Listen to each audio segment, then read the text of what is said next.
না এখান থেকে গিয়ে এরকম হয়ে একটা ফুল সাইকেল কমপ্লিট করতে তার সময় লাগছে কত 0.01 সেকেন্ড। তাহলে হাফ সাইকেল কমপ্লিট হতে কত 0.01 divided by 2।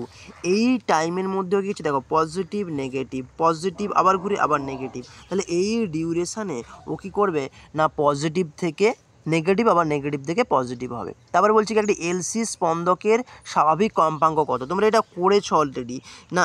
F equals to ছিল 1/2 পাই 1/√LC, এটাই ছিল কি এলসি স্পন্দকের স্বাভাবিক কম্পাঙ্ক। তোমরা এটা কি পড়েছো না শ্রেণী অনুনাদের ক্ষেত্রে এই সেকশনটা তোমরা পড়েছো। ওকে, পরবর্তী প্রশ্ন, ওয়েবার ও টেসলার মধ্যে সম্পর্ক কী? দেখো ওয়েবার ও টেসলার মধ্যে সম্পর্ক আছে, তাহলে আমরা কি জানি 1 টেসলা, তাহলে কি বললাম 1 tesla equals to 1 weber per metre square, 1 weber per metre square, এটা তোমরা জানো। আচ্ছা নেক্সট প্রশ্ন কী আছে দেখো, যে জলের ভেতর বায়ুর বুদবুদ কী প্রকার লেন্সের আচরণ করে। দেখো জল হচ্ছে ঘন মাধ্যম আর বায়ু হচ্ছে কি সেই হিসেবে লঘু মাধ্যম, তাহলে এটা কি অবতল লেন্সের মতো কাজ করবে।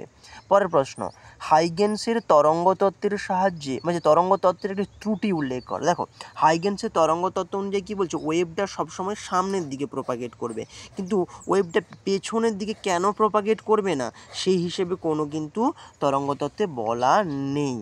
আচ্ছা পরের প্রশ্ন, 10011 এটা 2-এ আছে 10-এ কনভার্ট করতে হবে। দেখো তাহলে কি বলছে